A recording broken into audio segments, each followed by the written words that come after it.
There are two types of lizard or reptilian kind of beings. When they appear on Earth, they try to do it covertly. Some come from a total different reality, others come from different planets. They all have their own agenda. When we had 𝗩𝗏 in captivity from 1947, 1952, one of the big questions was, do you have a soul? 𝗩𝗏 said, absolutely, I have a soul. It is eternal. There are phenomena going on. We also have different life forms, and the Pentagon reports acknowledge that. So when Earth enters a full harmonious level 4 consciousness, those things will appear and they will affect everyone. And we can see that there are some forces on this planet, extraterrestrial forces, that try to ascend humanity faster.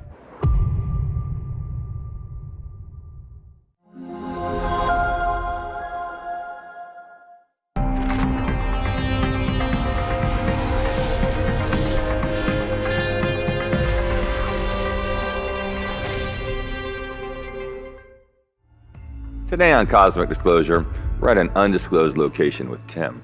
Tim is a tactical advisor in the covert governance in Germany who analyzes and suggests various strategies in relation to extraterrestrial groups in contact with Earth. Tim, welcome to the show. It's good to be here. In a previous episode, you mentioned the First Order. Can you elaborate on that? Sure.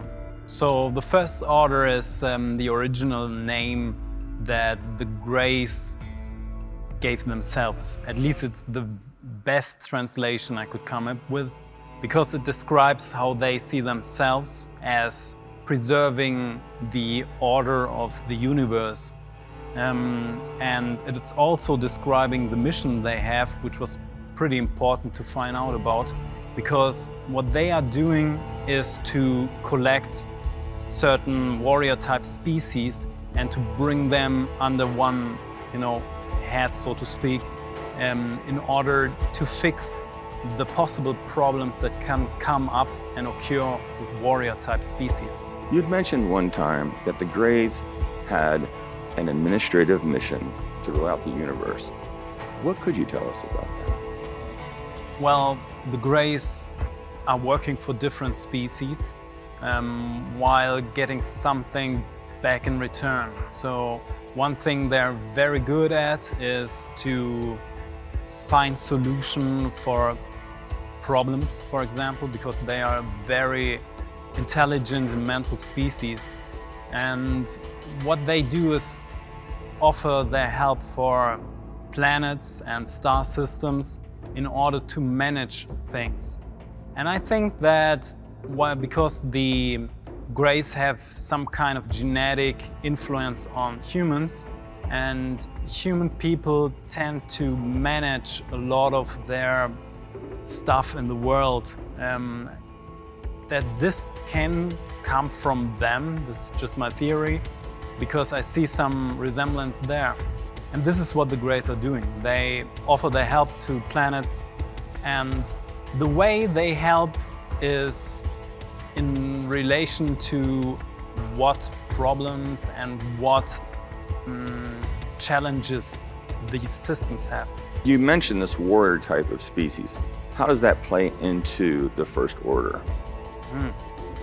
So there are warrior type species in the universe, and there are non-warrior type species, which means peaceful and harmonious species that do not develop a sense of war. Actually, the majority of species out there are peaceful and harmonious. Mostly because they don't see that the struggle is worth the effort and it's destructive. Some are spiritually so evolved that they know we're all one, and it's good to maintain and to focus your energies on maintaining a harmonious level of energy. But there are also some species, and we're talking about this 95% ratio, where we have warrior type species. And in some way or another, the warrior type species are important to the plan and to the overall evolution of the universe.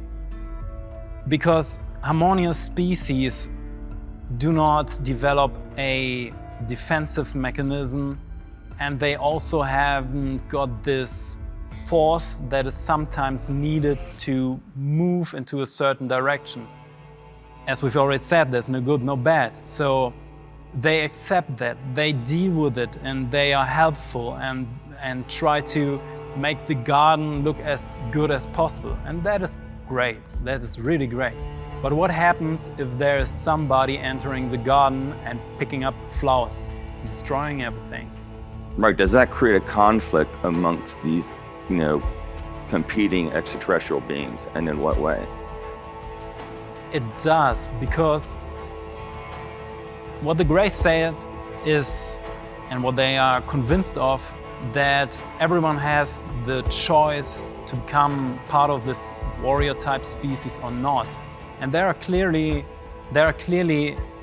individuals that want to make that experience. It's the same emotional factor to the brain that makes people play video games. And in a way, that's what the universe wants to experience sometimes. Most of the species agree upon one thing, that when that is played out, at some point of the universe, people get bored from that. You cannot play like something all the time and not get bored of it. Right. So there's only one chance to get rid of this warrior gene that is in some types. And this is to let it happen, let it play out until it gets boring, and then the universe can go on with it, with its own evolution. This, or realizing that self-destructive behavior is self-destructive, and so it's not productive. Right. There's a concept out there that if you are an advanced being, that you are not a warrior type being. Explain that. I've read that. I've heard some people recently talk about there cannot be a threat because some beings are very advanced in their evolution. But here's the thing. Very less species tend towards very self-destructive, aggressive behaviorism. That means they will come to a point where they either destroy themselves or destroy the timeline they're on and need to go back. But we're still at the phase where things, figure themselves out. Do you trust the warrior type species? Not all of them. You see, trust is defined as something that needs experiences. And we see that some warrior type species can go into a very harmful and wrongful direction. And this happens a lot if you do not commit yourself to be like a light warrior or something. If you're not having an ethical and moral center, then things tend to go in the wrong direction. People have this vision and this thought process that if you're an advanced being, why would you, go to war or have, any conflicts with Earth or anyone? I've recently read about people arguing that when there are so many advanced beings out there, why should they behave badly or get in conflict with each other? And there is some truth to that. Because see, the more spiritually advanced a species becomes, it will tend to see everything as one and tend towards a harmonious lifestyle. But especially as long as there are problems that are still unsolved, there needs to be some counterpart to that. So peace is just as good as long as somebody preserved that peace. If you have this beautiful garden and everybody is stepping over your roses, then you don't have joy for long. And that is why there are some warrior type species that preserve that. If you're thinking about all these stories about light warriors, they do have a mission. They are necessary as long as the universe in this realm of reality deals with dualistic processes and still has different agendas. And it's true that the higher the frequency of a being, when we're talking about interfrequential beings, they tend to be very harmonious and peaceful. They developed across that. But what about a developed advanced warrior species?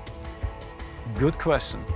Advanced warrior type species will deal with the problem of stability, which means you need to have a stable system. You cannot go and have self-destructive behavior unless the species will, be oriented towards a failed timeline. So advanced warrior type species need to intellectualize the necessity for an ethical and moral standpoint.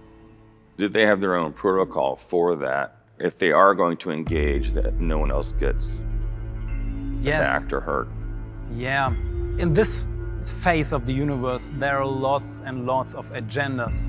Every individual, every group, every species, every collective, every star system, they all have their own agendas. It's like the universe tries to figure out what's the correct way where to go, And this is where the so-called first order comes into play, because they have this mission and idea to unify all warrior type species, to find a common sense and mutual way of behaving, and then put some rules to it in order to have a beneficial and productive way of playing this warrior type experience out. If you enjoyed this, make sure to watch the next video on AwakenZone. Don't forget to subscribe and hit the notification bell, but you won't want to miss what's coming next.